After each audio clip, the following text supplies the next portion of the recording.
Жас қартаймақ, жоқ тумақ, туған өлмек. Тағдыр жоқ өткен өмір қайта келмек. Басқан із, көрген қызық артта қалмақ. Бір құдайдан басқаның бәрі өзгермек. Абай Хәкім. Нұрмұхан Жанұзақұлы 1945 жылы Шапшал ауданында туған. Ауылда және аудан орталығындағы орта мектепті бітірген соң, Құлжа қаласындағы облыстық педагогикалық техникумға оқуға түсіп, оны 1964 жылы аяқтайды. Дипломын алып, маман иесі болып шыққан соң, жолдамамен Моңғол Күре ауданына қызметке бөлінеді. Ауданда, онан Ұзынбұлақ ауылында, артынан Күреде ұстаз, мектеп директоры секілді жауапты жұмыстар атқарады. Алланың берген 4 ұл, 4 қызын тәрбиелеп, оқытып, болашаққа талпындырады. 1988 жылы Моңғол Күре аудандық парткомның ұйғаруы бойынша аудандық үгіт-насихат мекемесінде қызмет етеді. Мекеменің басшысы, тағы да бірнеше орында жауапты болып міндет атқарады. Нұрмұхан Жанұзақұлы қай салада, қандай жұмыста жүрсе де, Құдай берген қасиеті жазушылығын бір сәтте тоқтатқан жоқ. Алғашында өлеңмен басталған шығармашылық жол очерк, сын мақала, зерттеу сипатындағы көлемді мақалаларға ұласады. Қытай Халық Республикасында жүргенде кітаптары басылып шығып, Шыңжаң автономиялы районының жазушылар қоғамына мүше болады. Еңбектері оқырманның жылы қабылдауына ие болады. 2000 жылы 55 жасында зейнетке шығып, бірыңғай шығармашылықпен шұғылданады. Бала-шағасының оқуы, студенттік күндеріне орай өзі де әулетімен бірге Үрімжі қаласына қоныс аударады. Сол арқылы әдеби ортаға терең араласа бастады. Баласы Ербосын Нұрмұханұлының құрған өз кезіндегі атақты, танымалы компания жаңа әуеннің жұмысына қолдаушылық танытып, дем берді. Осылайша Нұрмұхан Жанұзақұлы жаңа әуеннің әкесі атанып, бір жағынан кәсіпкер, бір жағынан мәдениетті таратушы қайраткер ретінде танылды. Тәуелсіз Қазақстан елімен тығыз байланыс жасап, танымалы өнер жұлдыздары мен көрнекті қаламгерлерді Үрімшіге шақырып, ондағы ағайынның рухани шөлін қандырып, достықтың көпіріне айналды. Әне, сол жұмыстардың басында Нұрмұхан Жанұзақұлы бірге жүрді. Онан да маңыздысы, қалыптасып өркендеп отырған кәсіпкерлікті, жүріп жатқан жұмысты қайырып қойып, тарихи ата қонысына бір жолата көшу идеясы жазушы Нұрмұхан Жанұзақұлының жан қалауы еді. Бұл ойын перзенттері де құптайды. Отбасындағы ұлттық құндылықтар бойынша берілген тал бесіктен алған тәрбиенің нәтижесінде әкенің әмірі мен болашақ мақсаттар үшін 4 ұл, 4 қыз толығымен ата жұртқа аударыла көшіп, Алматы мен Астанаға қоныстанады.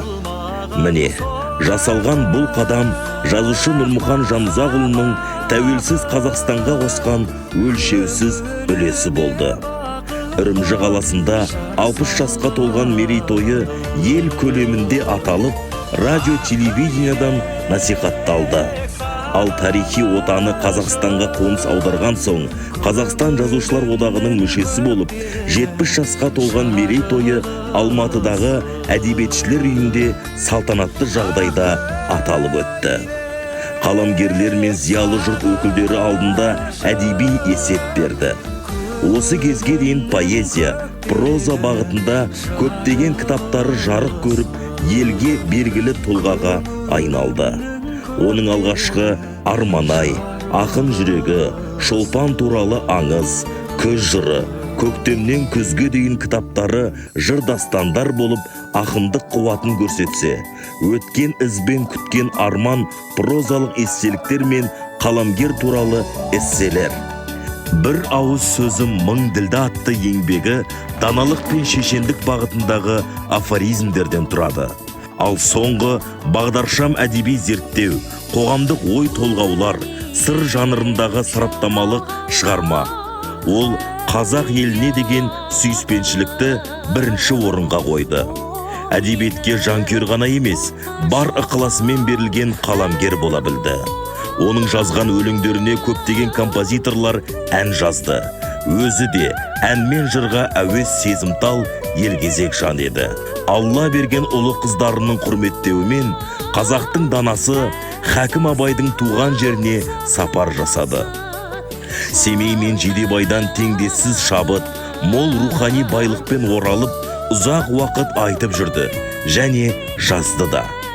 Киелі Түркістан өңіріне сапар шегіп, Арыстанбап, Қожа Ахмет Яссауи бабалардың басына зияратқа барып, бабалар рухына тағзым жасады.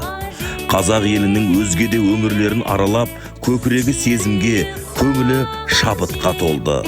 Ол Аллаға, отанына, өміріне, ұрпақтарына дән риза болып жүретін. Перзенттерінің әр қадамын мақтанышпен айтып, рухани ләззат алатын. Оның ақындық, жазушылық, сыншылық, ағартушылық позициясынан бір сәтте айныған емес. Оның жазған мақалалары қоғамда қызу талқыланып, жұрттың назарын аударды. Әсіресе Жетісу тарихы мен 1916 жылғы Қарқара арыстары туралы тұшымды еңбектер жазды. Өз кезінде бай манап ретінде айыпталып, теріс пікірге таңылған Түнғатар қажы туралы тың дерек, тәлімді сараптамалық шығарма жазды. Өткен ғасырдың куәсі, мынау ғасырдың ақсақалы, ардақты Асыл аға Нұрмұхан Жанұзақұлы 80 жасқа қараған шағында мәңгілік өмірге аттанды. Онда да айналасына салмақ салмай, әбігер жасамай, Астанадағы балалары Ержан мен Ербосының қасынан Алматыдағы Еркін мен Ермұраттың қасына келіп, перзенттерінің дидарын көріп, немерелерінің маңдайынан сүйіп, жарық дүниемен бір сәтте қоштасты. Нұрмұхан Жанұзақұлының шығармашылыққа жалғасқан екінші өмірі басталды. Артында ұл мен қыздан 8 перзент, 30 шақты немере қалды. Жүрек тілі, жанының үні, ойдың қазынасы, парасат пайымы болып 8 кітабы қалды. Ол Алладан сұрағанына қол жеткізген бақытты әке. Құдай қосқан қосағы Дәшен апа артына қалдырып кеткен аманаты. Ақыреті хайырлы, топырағы торқа, жатқан жері жәннатта болсын. Дүние үлкен көл, заман соққан жел. Алдыңғы толқын ағалар, артқы толқын інілер. Кезегімен өлінер, баяғыдай көрінер.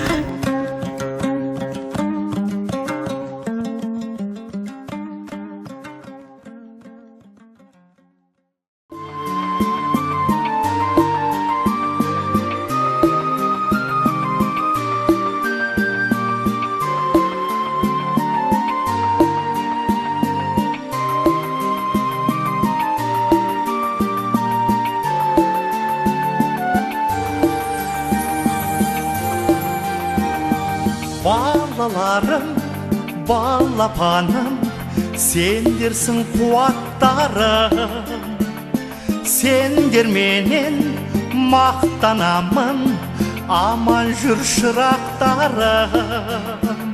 Шөл десем сусынар суаттарым. Әкеңнің сендер мақтанасың, анаңның ақтаңысың. Әкеңнің сендер мақтанасың, анаңның ақтаңысың. Балаларым, дала таңым, мақтанар ол қызымсың. Ай күнім жарқырар жұлдызымсың.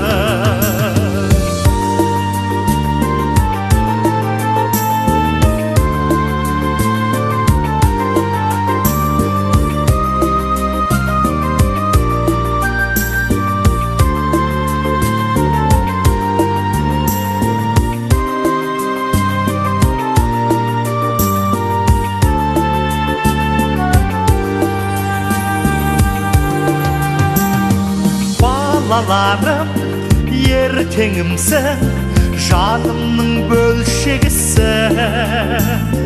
Арманымның ертеңісің, ұмтылшы ұмтыл бала, болашақ ертеңнің көркеміші. Әкемің сендер мақтанасың, анаңның ақтаңысың. Әкемің сендер мақтанасың, анаңның ақтаңысың. Балаларым, дала қаңым, мақтанар ұл қызымсың. Ай күнім жарқырар жұлдызымсың. Әкемің сендер мақтанасың, анаңның ақтаңысың. Әкемің сендер мақтанасың, анаңның ақтаңысың. Балаларым, дала қаңым, мақтанар ұл қызымсың. Ай күнім жарқырар жұлдызымсың.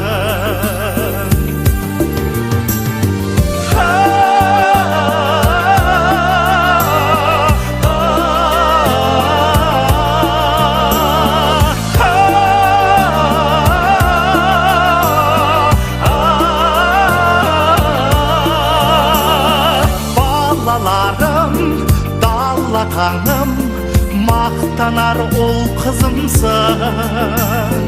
Ай күнім жарқырар жұлдызымсың.